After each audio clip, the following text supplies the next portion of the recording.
¿Por qué se habla tanto de lo que sucederá el 23 de septiembre? ¿Y son los fenómenos naturales juicio de Dios o señales del fin del mundo? Vamos a intentar contestar estas y otras preguntas hoy con el doctor Armando Alducin. Acompáñenos.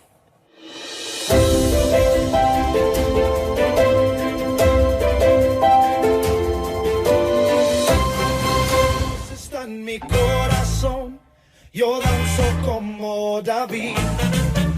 Si el Espíritu de Dios está en mi... Le damos la más cordial bienvenida a este programa de Aquí Entre Nos, y como lo mencionó Roger, hoy está con nosotros el doctor Armando Alducin allá en Dallas. Roger, don Jonás, Rebeca, qué bonito tiempo vamos a estar pasando el día de hoy. Bienvenidos.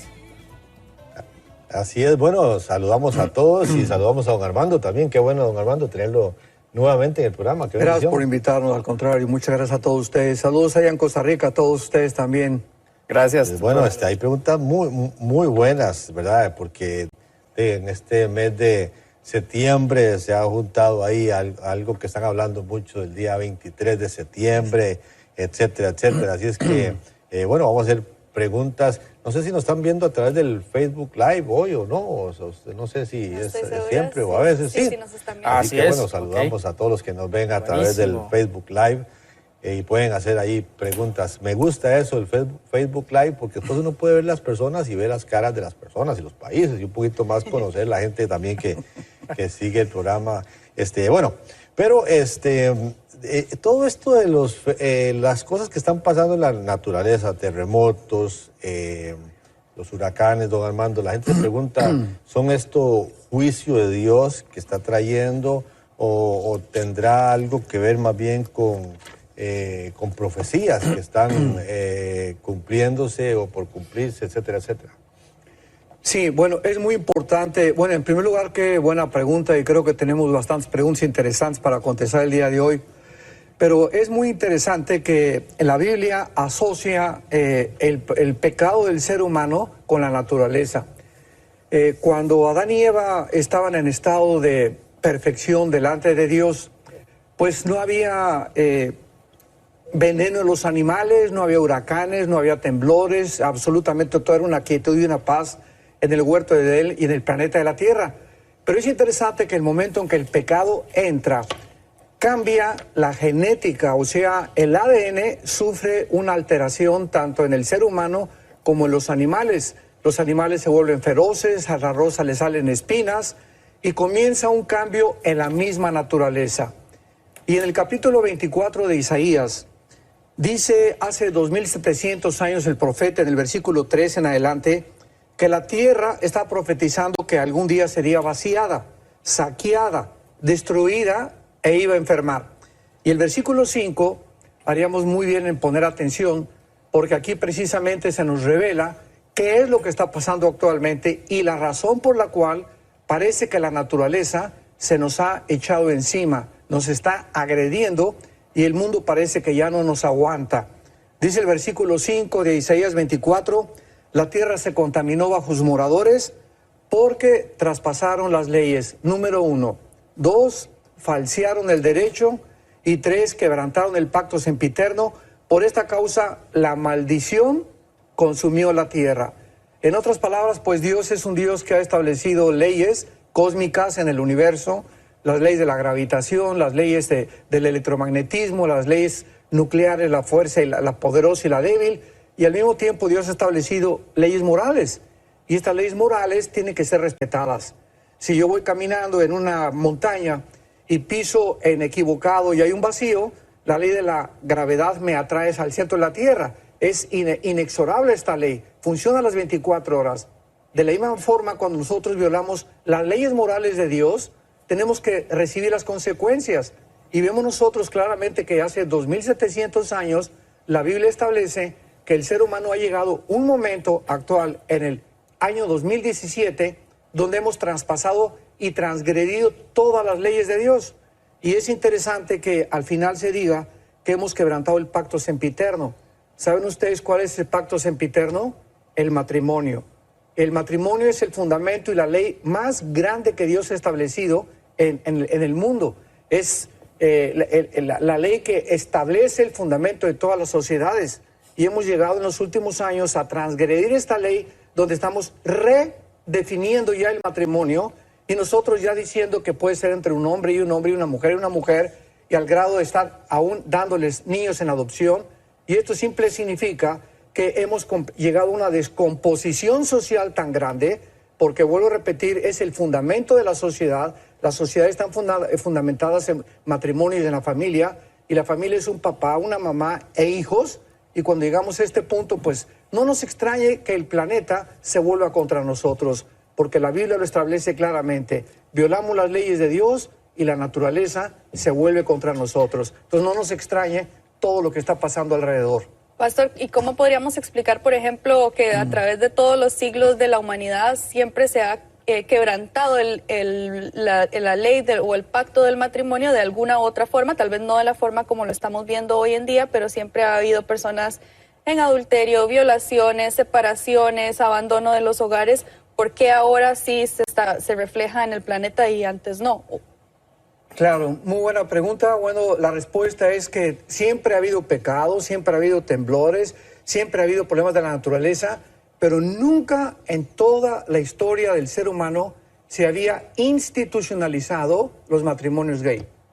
Entonces, ya en el momento en que las naciones, que son las que cubren, y Dios estableció los gobiernos para protegernos, ¿verdad?, de guardarnos contra la agresión de otras naciones, o proteger a la nación y proteger a la familia, cuando los gobiernos comienzan ya a institucionalizar ya esta redefinición del matrimonio, es cuando nos damos cuenta que hemos llegado al final.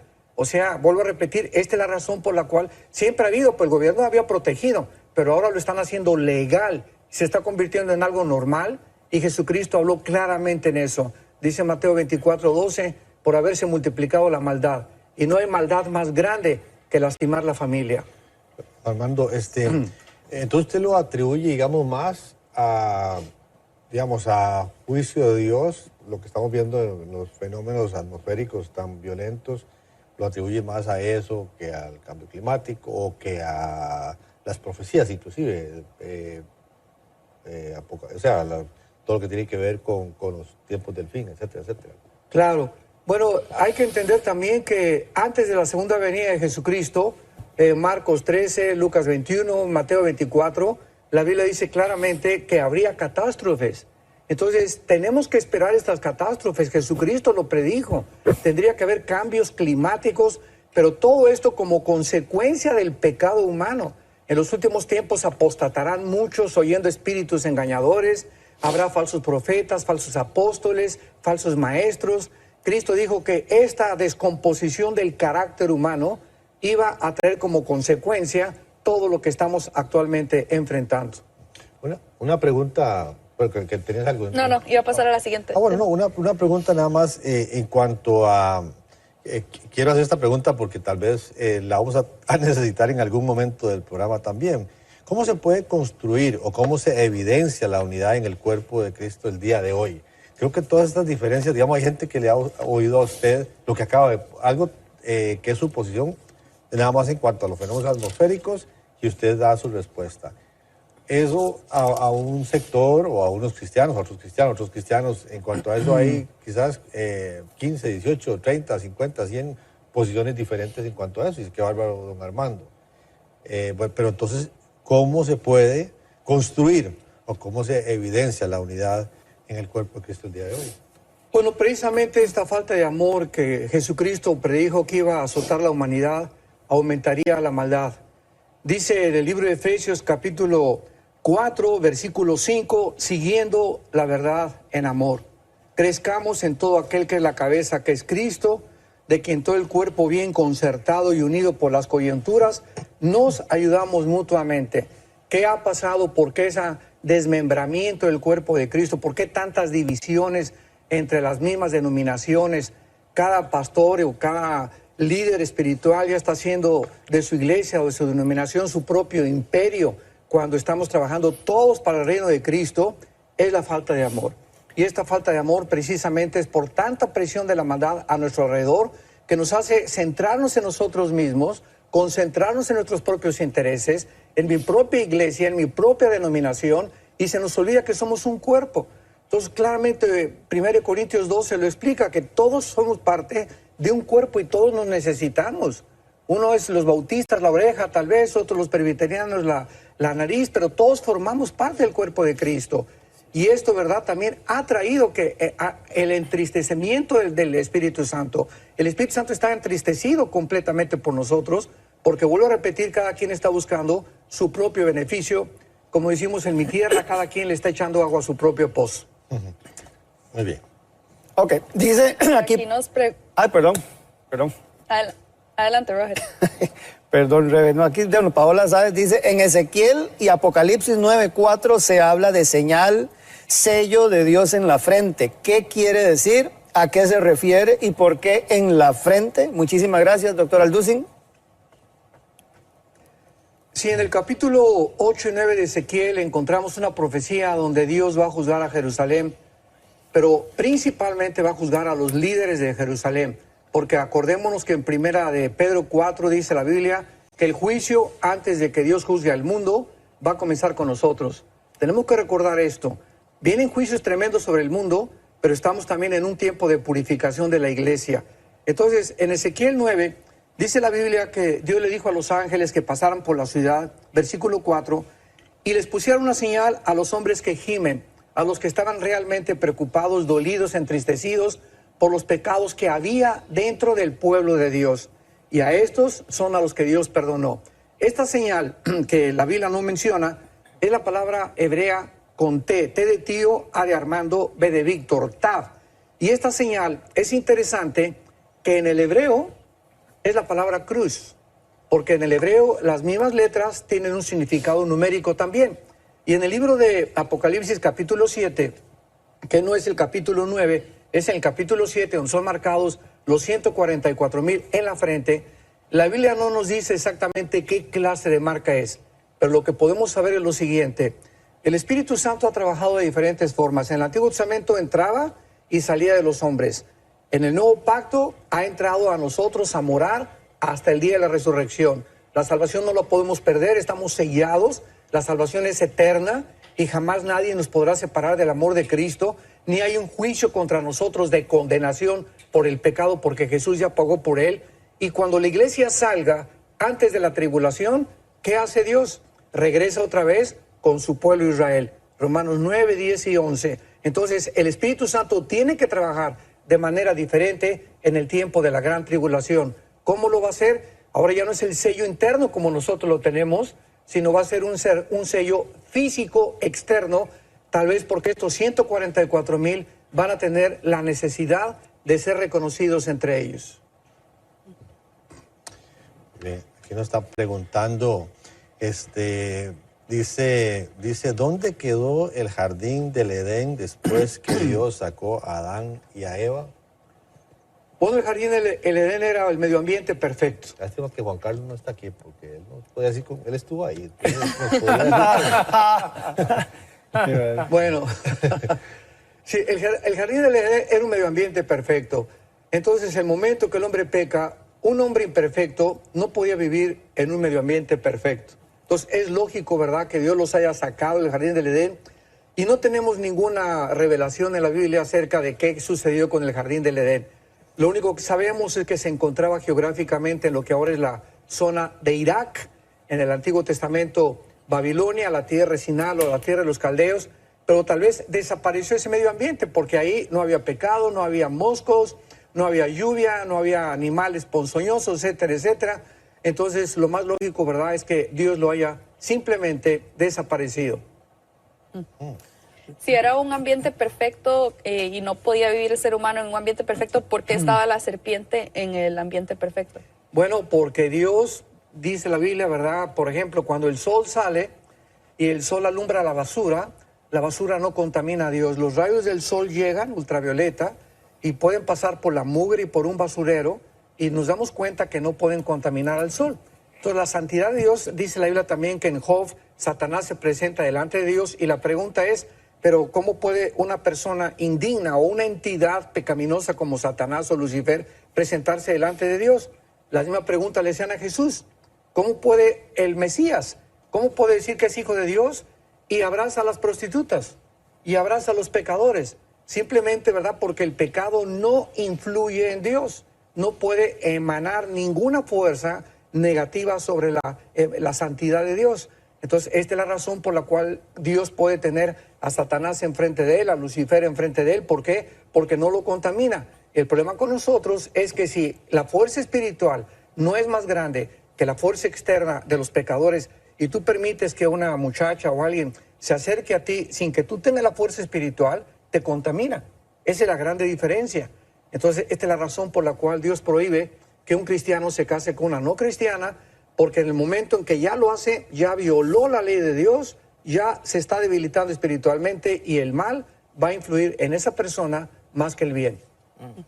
Dice Janet. Wow, pero... No, porque usted cree, está bien, yo no estoy y no abogo por el matrimonio de alguien que, ¿verdad? Es no cristiano con un cristiano, jamás, la palabra es clara en eso.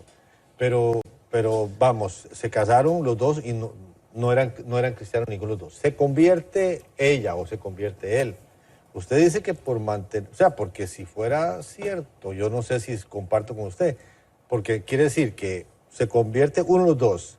Quiere decir que si el otro no se quiere convertir, van a tener que divorciarse porque esa separación tiene que existir, que es la misma que la no unión, porque si en el matrimonio influye más el del mal hacia el bien, yo creo que al revés, yo creo que influye más el del bien hacia el mal que el del mal hacia el bien. Entonces se convierte algunos dos, me atrevo a pensar que muy posiblemente se va a convertir el que no era cristiano, que al revés, que se va a ir al mundo el cristiano, si se convierte uno de los dos en el camino. Bueno, vuelvo a repetir, ¿verdad? El momento que un muchacho, vamos a poner el caso del muchacho que es cristiano se casa con una muchacha no cristiana. No, ahí sí está mal. O viceversa. Ahí sí está mal. Sí, los dos eran... Exacto, ya él ya transgredió una ley. Ahora, ya casados, si este muchacho o esta muchacha se arrepiente, Dios lo puede convertir para el bien. Es lo que dice Corintios 7. Dice, porque el marido incrédulo es santificado en la mujer. O sea, mientras ella se haya arrepentido de haberse casado con él y ella comience a seguir al Señor ya casado con un incrédulo, Dios puede comenzar a trabajar indudablemente con ese marido que es incrédulo, porque dice que si él no abandona el hogar, no se pueden divorciar. Ya estamos en lo mismo. Así es. Ok. Janet, pregunta a don Armando, ¿por qué se habla tanto de lo que sucederá el 23 de septiembre? ¿Cómo lo sustenta la Biblia? Es impresionante y es increíble cómo estamos invadidos, pero invadidos de tantas mentiras, de tantas especulaciones, de tantas teorías, hipótesis, barbaridades que están entrando a la palabra de Dios, a la iglesia. Y lo más triste es que los mismos cristianos lo están creyendo. La Biblia es un libro, vuelvo a repetir, sellado, como si tuviera un candado. Y no hay absolutamente ya nada que se le pueda agregar. En otras palabras, la revelación de Dios está completa. Ahora, lo que necesitamos no es más revelaciones. Todo lo que Dios tenía que decirnos del infierno, del futuro, de las catástrofes que van a venir, del cielo, de los ángeles, ya está aquí. Entonces no hay nada más que Dios nos tenga que decir. Esto es importantísimo dentro de las mismas leyes de la hermenéutica, que es la rama de la teología que trata con la interpretación de la Biblia.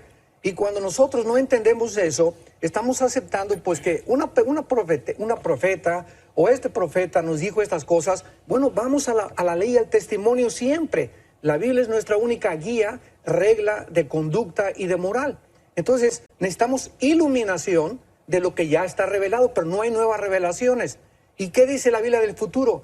Que todas estas señales de los eclipses, la luna convirtiéndose en sangre, todas son señales antes de la tribulación y antes de la segunda venida de Jesucristo. Ahora bien, si nos encontramos en un punto donde estamos cerca del arrebatamiento de Cristo, el arrebatamiento es inminente.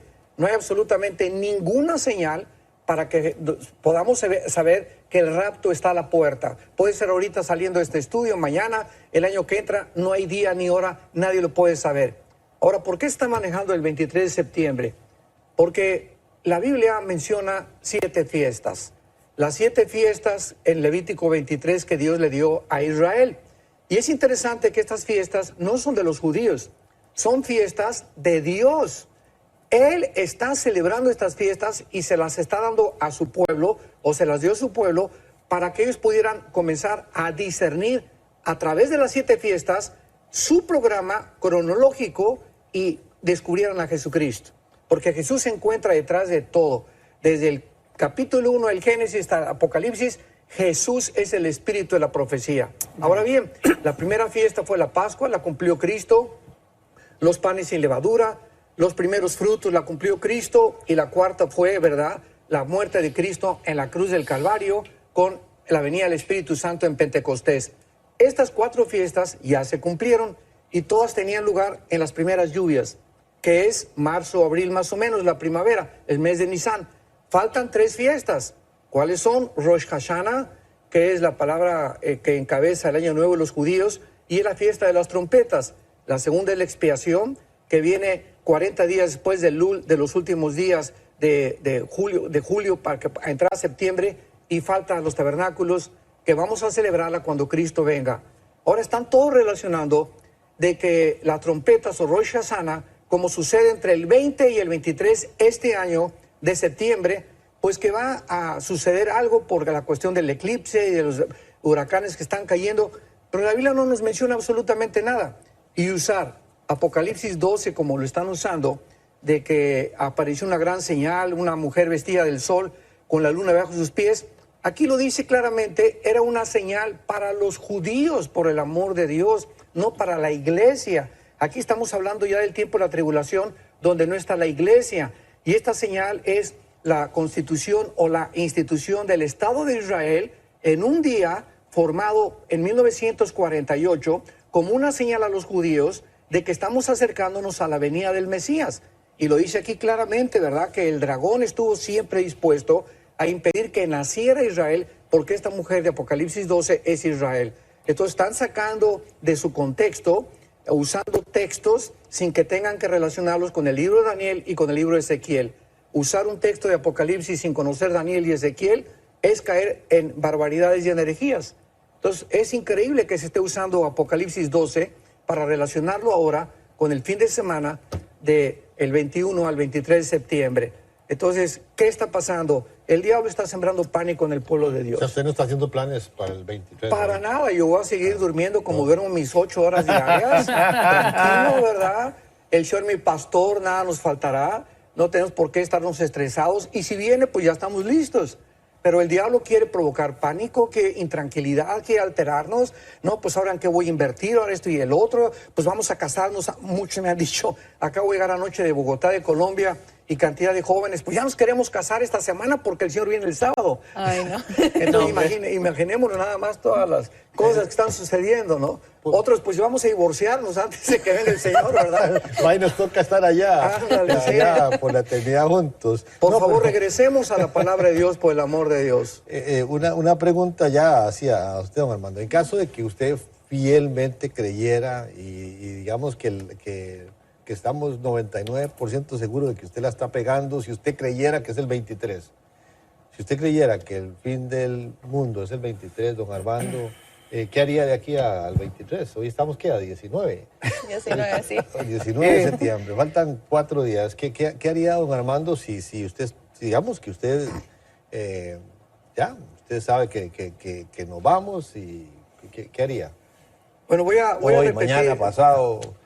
Sí, voy a repetir las palabras del gran evangelista D.L. Moody a principios del siglo XX, que le hicieron la misma pregunta. Y él contestó, seguiría haciendo todo lo que estoy haciendo, ¿verdad? Seguiré desayunando, comiendo, cenando. Desde luego, ¿verdad? Que si tuviéramos el auto de seguridad, pues es que siempre debemos estar cerca del Señor y más en estos tiempos. Pero yo sí lo digo con todo mi corazón, creo que es un tiempo, sea o no sea este fin de semana, ¿verdad? Y yo estoy seguro que no va a ser. Es tiempo de acercarnos más que nunca a Dios. Más que nunca. Examinar nuestros corazones y trabajar más, e invertir más en el reino de Dios. Sí, pero en lo práctico, don Armando, usted diría... En lo práctico, yo primero, bueno, me gustaría un último almuerzo con Jonás, porque nos pasamos discusiones muy bonitas y salí a almorzar otra vez. Ojalá esté yo en la agenda. No quiere verlo el último día. O sea, tal vez dígale, con quien menos quiero almorzar. No, pero usted dice, no, un almuercito con Jonás para discutir, ¿verdad? Discutir si será ahora, el sábado o no, me gustaría. Salir con mis hijos, llamar a mi mamá o llamar a mi papá, qué sé yo, cosas que usted ya en lo personal, usted dice, wow, me quedan 4 días, me gustaría hacer esto, o no me quisiera ir sin esto. Hace algún tiempo estábamos en un retiro de jóvenes en México y estábamos lejos de la Ciudad de México, casi en la montaña. Estuvimos ahí casi una semana con un grupo de jóvenes hace muchos años y me hicieron una pregunta muy buena relacionada con la pregunta que tú me acabas de hacer, y me preguntaban los jóvenes, ¿qué haríamos si estuviéramos acá apartados de la sociedad y a alguno de los jóvenes les diera rabia? Por ejemplo, y que se comiera a manifestar y lo tendríamos que amarrar a un árbol, ¿lo mataríamos? ¿Evitaríamos o lo veríamos ver sufrir? Y la respuesta que el Señor me dio en aquel tiempo fue la siguiente: creo que en el momento en el que sucedan las cosas, debemos estar seguros que Dios nos dará la sabiduría para saber qué hacer. Entonces muchas veces nos queremos adelantar. ¿Qué haríamos? La respuesta es no sé. Pero si fuera así, estoy seguro que Dios nos diría si debo ir a cenar contigo antes del trabajo. Pastor, Carpo Karina le pregunta, ¿por qué no prospero? No sé. O sea, desgraciadamente, ¿verdad? No solamente hay que predicar. Una verdad en la Biblia llevada al extremo es una verdad inflada y se convierte pues en algo, ¿verdad?, que distorsiona completamente la palabra de Dios. Y claro que Dios quiere la prosperidad. Dice en Juan, yo quisiera que tú prosperaras en todo. Dios le dice a Josué, si tú meditas día y noche en este libro de la ley, serás prosperado en todo. Entonces hay que predicar también las condiciones de la prosperidad. Entonces esta persona que me está diciendo que no prospera, tendríamos que platicar 45 minutos, 1 hora, ve con tu pastor y cuéntale tu vida, ¿verdad? Si eres fiel con tus diezmos, si eres fiel con tu esposa, si eres fiel en tu trabajo, si eres una persona que pagas tus impuestos, etcétera, etcétera. Entonces hay muchas causales por las cuales no podríamos saber por qué no prosperas. ¿Sí? Y también a través del Facebook Live están haciendo muchas preguntas, doctor Alducin. Aquí, por ejemplo, dice Juan Carlos Alvarado, cuando se habla sobre los imperios en la estatua de Nabucodonosor, ¿por qué no se menciona el imperio otomano? Bueno, el imperio otomano no es mencionado porque precisamente el cuarto imperio, tanto el capítulo 2, 7 y 8, es Roma, que simboliza las 2 piernas que fueron la división del Imperio Romano en el año 325 después de Cristo en Constantinopla y Alejandría. Y de el Imperio Romano hace 2000 años hasta la Segunda Guerra Mundial, ¿verdad? No hay absolutamente ningún imperio. Los otomanos se levantaron por 400, 500 años, pero nunca se convirtieron en un imperio que pudiéramos caracterizarlo como un imperio como el romano, como el griego, como el medo-parso, como los babilonios, o los de Irak, que es Babilonia, porque duró aproximadamente como 450, casi 500 años. En 1923, los ingleses, después de que pierden la guerra, ganan los alemanes, los ingleses derrocan completamente al Imperio Otomano y los ingleses comienzan a gobernar el Medio Oriente hasta 1948, que se declara la independencia del Estado de Israel. Ahora bien, muchos creen, ¿verdad?, y lo podemos tener en otra conversación, de que el anticristo definitivamente va a surgir de Siria, entre Siria y Irak, que el anticristo va a ser musulmán. ¿Cómo se puede compaginar esto con las evidencias que también parecen que va a ser judío? Bueno, aquí me llevaré ahorita 10, 15 minutos para explicar, pero simplemente el Imperio Otomano no aparece porque no está considerado en la Biblia como un imperio que jamás, en estos 500 años, no persiguió a Israel porque Israel estaba fuera de su tierra. Entonces, los imperios que se consideran que forman parte de la cronología de la historia que se relata en el libro de Daniel, son imperios todos desde el asirio, egipcio, babilonio, persa, los griegos y los romanos, que persiguieron a Israel. Y los que no han sido tomados en cuenta, porque en este periodo Israel no existía como nación. Muy bien. Ahorita con todos estos huracanes y eventos así, puede uno orar y ordenarle a un huracán que se mueva, puede uno ordenarle a un ángel que actúe, como Jesús lo hizo en la tormenta, que yo sé que no le habló a los ángeles, le habló a la tormenta. ¿Tenemos ese tipo de autoridad o no? No, no tenemos ese tipo de autoridad, porque para eso pues vamos también a decirle a Dios, ¿verdad? Pues por favor no mande, ordeno que la tribulación no venga, y los que estén en la tribulación, ordeno las estrellas que no se caigan del cielo, y ordeno que esto no pase. Tenemos que entender algo, Dios es un Dios soberano, nosotros somos criaturas inútiles que Dios nos concede el privilegio de orar, o sea, pedir conforme a su voluntad, dice 1 de Juan capítulo 4. Si pedimos alguna cosa conforme a su voluntad, Él nos oye y tenemos las peticiones que hayamos hecho. Ahora, ¿cómo sabemos que no es la voluntad de Dios, o que si es la voluntad de Dios, comenzar a castigar naciones y comenzar a usar la presión como Dios lo usó con Babilonia contra los judíos? Leamos simplemente Daniel capítulo 1. Dios manda a Nabucodonosor, por órdenes de Dios, poder destruir Jerusalén, porque había detrás de esta orden un instrumento que era Nabucodonosor para castigar a su pueblo. El faraón de Egipto. Imagínense ustedes, vamos a orar para que el faraón de Egipto no nos persiga o para que nos deje de perseguir. Era la voluntad de Dios endurecer al faraón porque lo estaba usando como un instrumento. O José hubiera orado también, pues yo te pido que mis hermanos no me toquen, pero los hermanos lo venden, los hermanos lo entregan a una caravana. Josué es metido en la cárcel, Josué sufre durante casi 4 o 5 años porque era la voluntad de Dios detrás de la maldad que se escondía de muchas acciones. Entonces cuando decimos nosotros, huracán te reprendo y te ordeno, etcétera, etcétera, espérame un momentito, ¿cómo tú sabes que no es la voluntad de Dios? Más bien, Señor, Padre nuestro que estás en los cielos, hágase tu voluntad. Te pedimos que nos guardes, que nos protejas, que en medio de esta situación podamos discernir tu voluntad, pero no tenemos esa autoridad, no somos dioses. Y cuando Jesús le habla que podemos hablarle a una montaña que se mueva y que sea echada al mar, ¿a qué se está refiriendo entonces? Bueno, yo podría desafiar a cualquier persona y que le dijera a esa montaña y que alguien me dijera, fue exactamente, y le hablé y se movió la montaña. Jesús está usando aquí un lenguaje figurado. En otras palabras, hablarle a nuestros problemas. Si fuera el problema como el tamaño de una montaña, decirle, ¿verdad? En el nombre de Jesucristo, te ordeno, ¿verdad? Que tú no puedes tocarme. Pero si un huracán viene hacia mí, ese es un problema para mí, ¿no? No es problema porque si te mueres es ganancia. Okay. O sea. Pero ahorita va para Puerto Rico, ¿verdad? María se acerca, creo que mañana por la tarde. Para los que hoy en la están, noche y mañana en la noche. Sí, se acerca a Puerto Rico. ¿Cuál debe ser la oración del cristiano que está en Puerto Rico o los que estamos fuera de Puerto Rico, con muchos amigos en Puerto Rico? ¿Cuál sería su oración? Bien. Si usted está en Puerto Rico. Exactamente. Es un poco más válida esta pregunta. Si yo me pongo ahorita y les enviamos un mensaje a todos nuestros hermanos puertorriqueños, si yo estuviera ahorita en Puerto Rico o cualquier huracán amenazara, aquí en Dallas hay muchos tornados, me juntaría con mi casa y le pediríamos, Señor, guárdanos de todo mal. No reprender el huracán, porque el huracán tiene un propósito detrás de la soberanía de Dios. Padre, guárdanos si es tu voluntad. Ahora, si quieres que ya con este huracán vayamos a casa, hágase tu voluntad.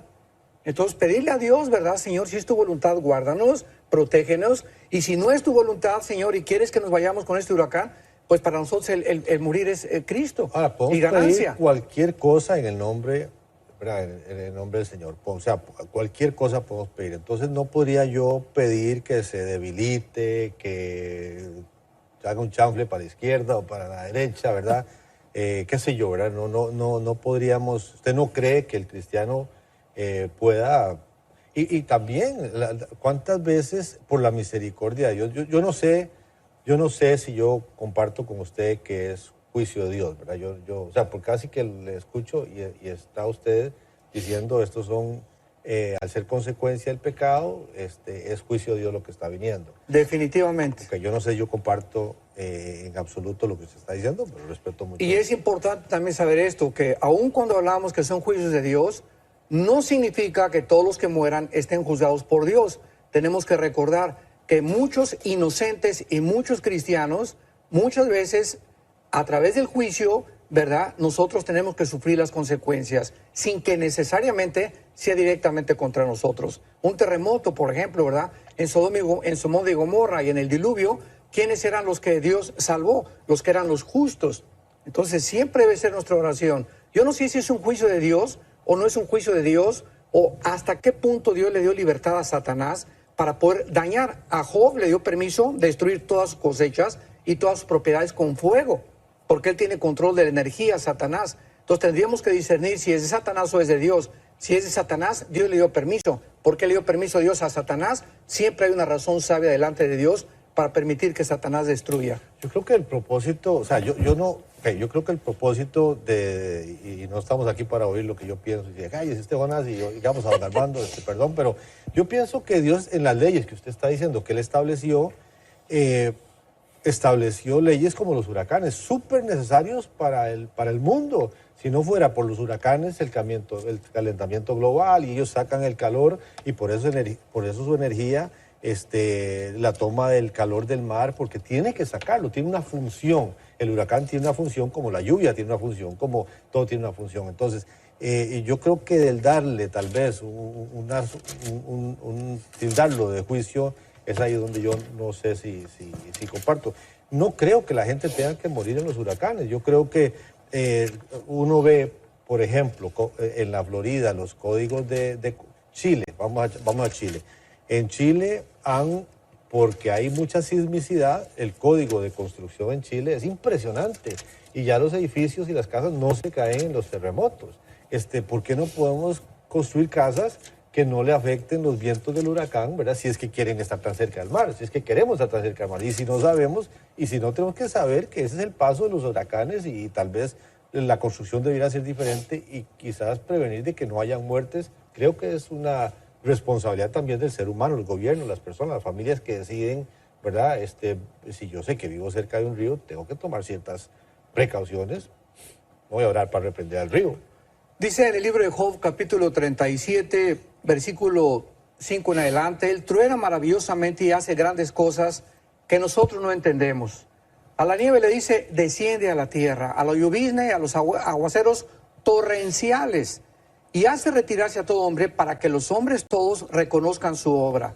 Y comienzan las bestias a esconderse, del sur vienen los torbellinos, los tornados, por el soplo de Dios el hielo. O sea, en conclusión, no hay nada que suceda en el universo que Dios no esté al control.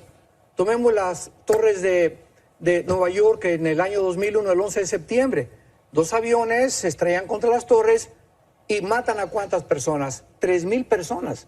Ahora, ¿cuántas de esas 3,000 personas estaban siendo juzgadas? ¿Quién puede atreverse a decir, pues fue un juicio de Dios? No lo podemos saber.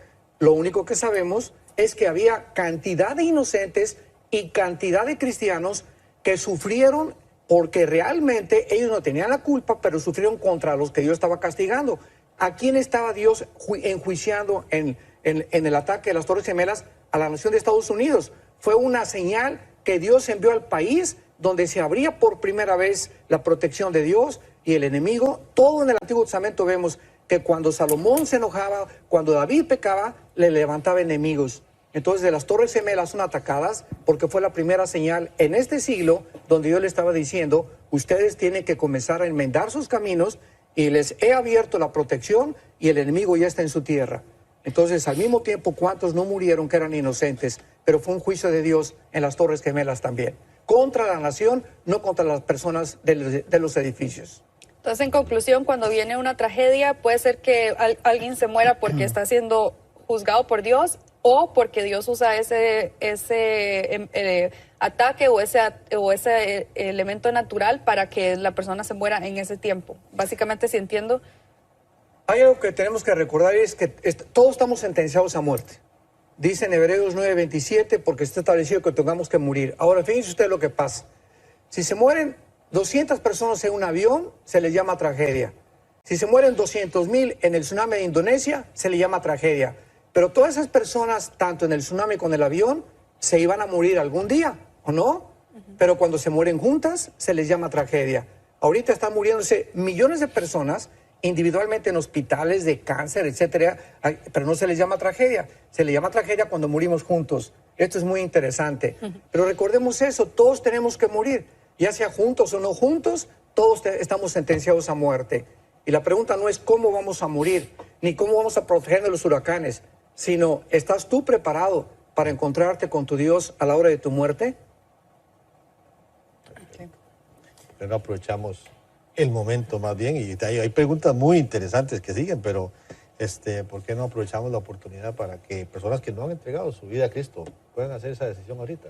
Claro, si tú estás mirando en este momento este programa, yo te invito a que consideres que todas las cosas que están sucediendo alrededor del mundo, estamos en un mundo que no funciona, un mundo que está condenado a la destrucción, y esperamos cielos y nueva tierra según las promesas de Dios. Es un tiempo en el que tú debes de considerar ya seriamente tu estado enfrente de un Dios que puedes enfrentarte como tu Salvador o como tu juez. ¿Por qué no le dices a Dios, aprovechando este momento, estas palabras con todo tu corazón? Dios, te pido perdón por mis pecados. Me arrepiento con toda mi vida pasado. Sé que no tengo el poder yo de cambiar. Por eso vengo a tu cruz, creyendo que con la sangre preciosa de tu Hijo, tú tienes el poder de lavarme, de santificarme, de perdonarme y darme una seguridad eterna del perdón de mi vida.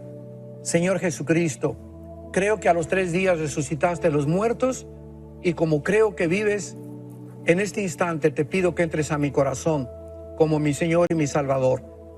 Dame el poder de vivir para ti y la corta vida que nos queda, saber que no importa la forma como tú me llames a casa, te pertenezco, porque nada ni nadie, jamás, nunca me podrá separar de tu amor. En el nombre de Jesús. Amén. Si hiciste esta oración, al pie de tu pantalla una dirección electrónica a la cual puedes ingresar. Ahí hay algunas herramientas que te pueden servir en este momento tan importante y tan especial que has tomado esta decisión. Y bueno, y siguen las preguntas a través del Facebook Live. Dice GQ Karen, a través del Facebook: ¿por qué antes Dios hablaba con el hombre y ahora tenemos que sentirlo de distintas formas? Ya no como antes escuchar su voz. ¿Doctor Armando? Dice Hebreos 1, versículo 1. Dios, habiendo hablado muchas veces y de muchas formas, a través de los profetas, a través de sueños, visiones, bajo el antiguo pacto, ahora, bajo el nuevo pacto en el cual nos encontramos, nos ha hablado por su Hijo, a quien constituyó heredero de todo y por quien asimismo hizo el universo, el cual, siendo el resplandor de su gloria y la misma imagen de su sustancia, y habiendo hecho y continuado y sustentado las cosas a su alrededor del universo, ahora nos ha dado la seguridad de nuestros pecados. Entonces, Dios ha hablado de diferentes formas, pero en el Antiguo Testamento Cristo no había bajado. Por eso dice en Juan 1:18 que la ley fue bajo Moisés y la gracia bajo Jesucristo. Esto no significa que no ha habido gracia en el Antiguo Testamento, simplemente que ahora hay la gracia, porque ahora los pecados no son cubiertos. Nuestros pecados ahora son perdonados completamente. Antes de Cristo eran cubiertos nada más. Entonces la gracia de Dios se manifiesta con la muerte de Cristo, y ahora Dios nos deja que podamos, a través de su palabra que no estaba completa en el Antiguo Testamento, tener una relación en espíritu y en verdad. Y recordemos que el justo vive por la fe, no por la vista. Ahora los cristianos están, ¿verdad? Pues si yo no veo un milagro, no me voy a convertir. Espérame un tantito. La conversión no es por ver milagros, la conversión es por el oír.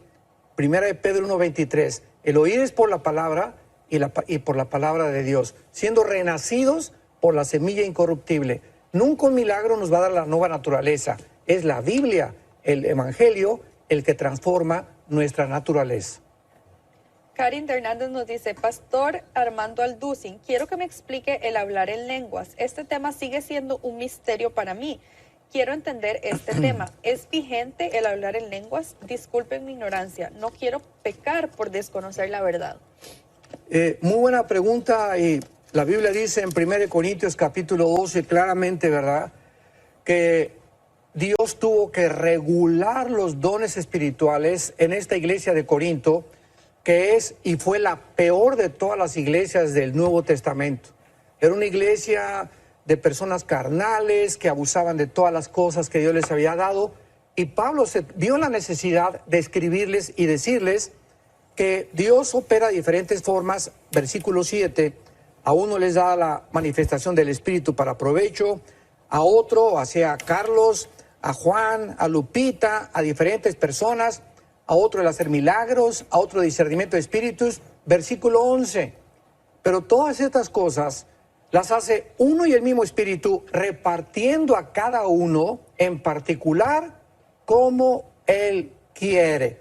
Entonces, los dones espirituales pertenecen a la soberanía de Dios. Yo no escogí ser predicador. Por ejemplo, yo los primeros 13 años de mi vida cristiana fui misionero en la sierra. Estuve con los indígenas allá entre la sierra de Oaxaca y de Guerrero, durmiendo en el suelo, tapándome con periódicos, y yo creí que Dios me llamaba como misionero. Y más tarde después descubrí, ¿verdad?, que Dios quería que compartiera el evangelio públicamente. Entonces, uno no escoge los dones. Creemos en los dones espirituales. Si tú tienes el don de lenguas, pues gloria a Dios. Yo nunca he hablado en lenguas. Dios a mí no me dio ese don. Ahora, llegar al grado de decir que si uno no habla en lenguas, no tiene al Espíritu Santo, eso ya es una herejía completamente. Porque entonces, al decir que si no hablas en lengua no tienes al Espíritu Santo, entonces hay cristianos que tienen el Espíritu Santo y hay cristianos que no tienen el Espíritu Santo. Es dividir, mutilar el cuerpo de Cristo. Entonces, el don de lenguas es un don que se usa, y dice Pablo aquí en Corintios 14, que en las asambleas o el domingo nadie habla en lenguas, y que si alguien habla en lenguas, versículos 26 y 27, sea con intérprete y uno por uno, no todos al mismo tiempo. Ahora, si no estás el domingo en la iglesia y estás en tu casa y se juntan a hablar en lenguas, no hay ningún problema. Pero el problema está que si hablamos todos el domingo en la iglesia y entran incrédulos, dice la Biblia, versículo 23, si hablan todos en lenguas, van a decir que están locos. ¿Por qué? Porque la gente del mundo entra a la iglesia y comienzan a hablar en lenguas y no saben qué está pasando. Entonces, hay que entender que no fueron dados para nuestra edificación, sino para edificación a los demás. Muchas preguntas ingresando a través del Facebook Live también. Dice Linda López, Pastor Aldo, ¿sin eso usted es judío? ¿Judío? Bueno, dice en Romanos capítulo 2 que no es judío el que desciende étnicamente de Israel, sino el que ha sido circuncidado en el corazón. Y cuando decimos, si eres judío, la pregunta es, ¿qué significa la palabra judío? ¿Qué significa hebreo y qué significa israelita? Muchas veces porque creen que yo traigo la estrella de David, creen que soy judío. Bueno, somos judíos en el sentido que la palabra judío viene de Yehudim, que significa alabanza. Entonces dicen Juan 4 que todo aquel que adora a Dios en espíritu y en verdad, ese verdaderamente es adorador. Entonces realmente, en un sentido, todos los cristianos somos adoradores porque adoramos a Dios en espíritu y en verdad. Hebreo es el que cruzó el río Jordán, y a israelita es el que nació étnicamente en la tierra de Israel. Así que muchas veces cuando el cristiano trae el menorá o se lo cuelga aquí, no significa que seamos étnicamente judíos, sino simplemente que estamos unidos con ese pueblo que Dios escogió, del cual nació la iglesia, porque Cristo fue judío, los apóstoles fueron judíos, el primer año de la iglesia primitiva eran judíos, y por eso nosotros nos identificamos, porque Dios no ha terminado con Israel, y en Israel vamos a reinar con Él eternamente. Denis aquí nos pregunta, veo a algunos cristianos evangélicos con una cruz representativa en su cuello. ¿Es conveniente que un cristiano cargue con ello? Digo, no hay ningún problema que traiga la cruz mientras no traiga a Cristo, porque ya tenemos que recordar que la cruz está vacía. Entonces, si alguien quiere traer una cruz, yo no le veo ningún problema. Problema que la cruz no la traiga en su corazón. O sea, ¿a qué se refiere específicamente eso de no traer la cruz en el corazón, digamos? Que no sea cristiano, o sea, la cruz, ¿verdad? Vivimos una vida crucificada todos los días. Entonces, ¿de qué te sirve traer la cruz si realmente no has muerto con Cristo internamente? Claro. Sí. Por aquí hay otra pregunta. ¿Por ahí tiene alguna pregunta en Costa Rica? Sí, por aquí tenemos otra, dice Julio. Doctor Armando, cuando uno muere y en caso de ir al cielo, uno mismo junto a su familia terrenal, ¿conservaremos ese vínculo como de esposa, hijo, hermano? Y dice, ¿y qué edad tendremos? Bueno, es una pregunta difícil porque tampoco la podemos contestar.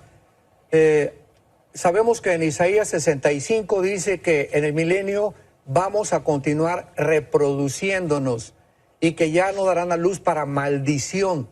Y claro que a veces usan Mateo 22, no, es que Cristo dijo que en la resurrección seríamos como los ángeles, y tenemos que recordar algo.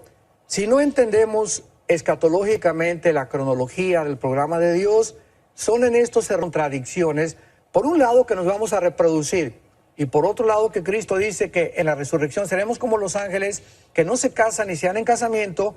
¿Para cuándo dijo Jesucristo esto? Ahorita estamos en la gracia, viene la gran tribulación, y en el reino milenial nos vamos a seguir reproduciendo. Rebequita va a seguir teniendo bebés, pero ya no va a tener dolor con sus bebés. Y después del milenio seremos como los ángeles en la eternidad. Pero en el milenio nos vamos a ir reproduciendo. ¿Quién me va a tocar a mi esposa? Voy a decir una cosa sinceramente. Yo creo que todos los matrimonios que nos hemos amado durante esta vida sinceramente y que hemos formado una familia verdaderamente santa delante de Dios, tal vez Dios nos dé la oportunidad de continuar en la otra vida. No lo sé. Esa es una opinión personal. Pero a otros les va a tocar un descendiente de David. Así que las solteras que nos están escuchando, ¿verdad? No se apresuren. A lo mejor les va a tocar por ahí un galán que no te imaginas. Y si no te toca en esta vida, ¿verdad? Pues espera al que viene por ahí, que va a ser un gansito marinela. Jackson Carrera nos dice, ¿es que Dios quiere prevenir el mal, pero no es capaz? Entonces no es omnipotente. Es capaz, pero no desea hacerlo, entonces es malévolo. Sí, esta serie de filosofía y de postular estas cosas de esta manera, bueno, si Dios es tan fuerte para levantar una piedra y no puede levantarla, entonces no es tan fuerte como fuera. Tenemos que hacer una cosa, recordar una cosa, no es que Dios no sea capaz de terminar con el mal.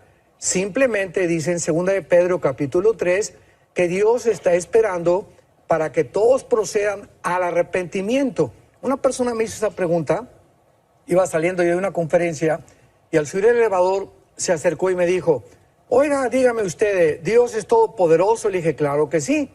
¿Y Dios puede hacer lo que Él quiera? Amén, claro que sí. ¿Y por qué no acaba con el diablo y acaba con el mal?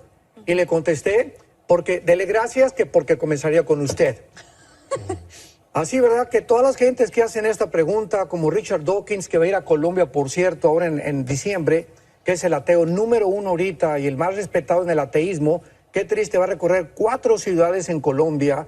Yo les dije ahora a los pastores en Bogotá, tenemos que hacer contrarrestar este veneno que este señor va a inyectar en las universidades y está infectando las mentes de los jóvenes. Vamos a hacer programas contra el ateísmo y demostrarle a este señor que filosófica, genética y biológicamente está completamente equivocado. Ya dejemos a un lado, ¿verdad?, las verdades inexorables de la Biblia. Entonces, cuando decimos que Dios no puede acabar con el mal, es simplemente porque desconocemos cuál es su programa. Él va a terminar con la maldad. Está en Apocalipsis capítulo 11 y ahora vendrá Cristo para acabar con los reinos y la maldad, pero en el tiempo de Dios, no en el tiempo de nosotros. Rubencito dice, mi pregunta ¿es correcto llamar al Señor Jesús, Yeshua, Emmanuel? ¿Qué considera, pastor? Llámale como quieras. Si eres en italiano, ¿verdad? Jesucristo. Si estás aquí en México, Jesús. Si estás en Israel, Yeshua. Pero cuando ya se impone una forma de, pues es que su nombre es Yeshua, y no es María, sino es Miriam, y no es Yahweh, sino es Jehová, recordemos que Dios ve el corazón. Entonces, ¿qué importa como tú le digas? Lo que importa es la actitud de tu corazón. No hay una regla para que diga, pues Jesús se le tiene que llamar en el original Yeshua porque es el Salvador, en hebreo. Aquí le llamamos Jesús, los italianos tienen otro nombre, los alemanes, pero todos coinciden en que es Jesús, que significa el Salvador. Llámelo como quiera, pero llámelo. Pero llámelo, pero sí, es una traducción en cada... Muy bien, excelente. Muy bueno eso, sí, muy bueno, pero llámalo. ¿Y qué hay de la controversia que a veces existe con los árabes que dicen, bueno, no, pero el nombre de Dios, o para referirse a Dios en arameo o en árabe, sí, es Alá. Usan, no sé si tienen alguna información de eso. Claro, ahí ya es otra cosa. Ya no es Jesús, ¿verdad? Ahora dicen que pues Dios es, o sea que el Dios Jehová de Israel es el Alá de los árabes y de los musulmanes, es el Dios de los hindúes, el Dios los budistas en primer lugar son ateos porque los budistas no tienen Dios. Entonces esto es una barbaridad también. Dios es el Dios de Abraham, de Isaac y de Jacob. Es el Dios y Padre de Jesucristo. Por eso en Juan 17 Cristo vino a decir, para que te conozcan a ti, observemos lo que dice, al único Dios vivo y verdadero, y a Jesucristo a quien tú has enviado. Entonces nadie puede decir conozco a Dios sin antes conocer al Hijo, porque es el Hijo el que vino a revelar al Padre. Entonces cualquiera que invoque el nombre de Dios sin antes haber tenido una relación con Cristo, no es el Dios de la Biblia. Entonces los judíos tampoco estarían diciéndole a Dios. Digamos, esa es la pregunta. O sea, yo entiendo que el Alá de los musulmanes es el Dios de ellos. Sí, no, ok. Pero es el Dios, era el Dios de Ismael, nuestro Dios.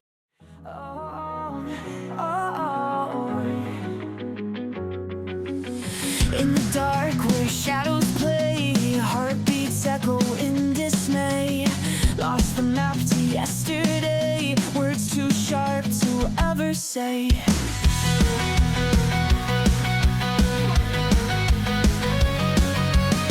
Ripped jeans and broken dreams, skate parks and silent screams, moonlight dances on our schemes. We fly so high on shattered wings, tears fall like rain on a midnight show. We're bound by secrets only we know, holding tight but letting go. This love is a reckless rodeo.